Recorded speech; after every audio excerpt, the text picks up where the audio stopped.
Donc, premier bailleur, ça doit être la France, ensuite le Canada, ensuite la Belgique, la région Wallonie-Bruxelles en Belgique. D'ailleurs, la région Wallonie-Bruxelles se targue d'être le premier financeur par habitant.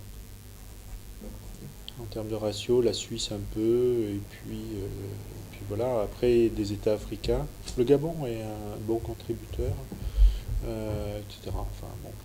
Donc il y a des cotisations qui sont versées à l'OIF, il y a des subventions, et la réalité c'est que ces subventions sont en baisse. Depuis une dizaine d'années, bon, ben, pour la France, c'est disons,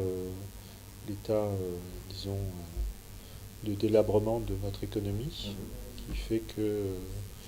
Et par ailleurs, comme la francophonie n'a pas bonne presse, c'est pas un dossier facile à défendre. Donc quand on va dire qu'on a un déficit énorme et qu'on ne peut pas monter les impôts et qu'il faut faire des économies, et les premiers postes, c'est ceux dont tout le monde se moque. Donc les relations étrangères en France sont souvent. Ceci dit, c'est 0,5% du budget de la France. Donc enlever 10% chaque année ou 20% chaque année, ça représente rien comme économie.